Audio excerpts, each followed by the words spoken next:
ஐயா அக்னி, இது பரிசுத்த ஆவியானவருடைய அக்னி உனக்கு வேணும்னா, உனக்கு விரோதமா திட்டம் தீட்டி உன்னை கொல்லணும், உன்னை அழிக்கணும், உன்னை டேமேஜ் ஆகணும்னு இருக்கிறவங்கிட்ட இருந்து உன்னை தப்பு வச்சுடுவா. தானியோல தப்பு வைக்கிறா. அவருக்கு விரோதமா எத்தனையோ முகத்திரம் தேடுறாங்க.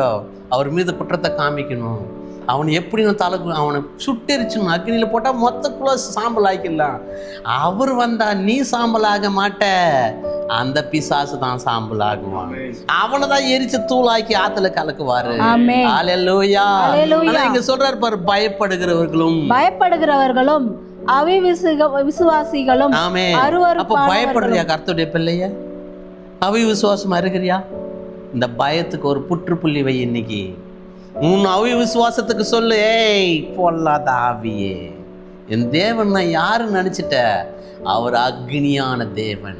அக்னியில உலாவுகிற என் ஆண்டவருடைய பிள்ளைகள் அடிமையில இருக்கிறாங்க. 400 வருஷமா கொடுமைப்படுத்துறான்.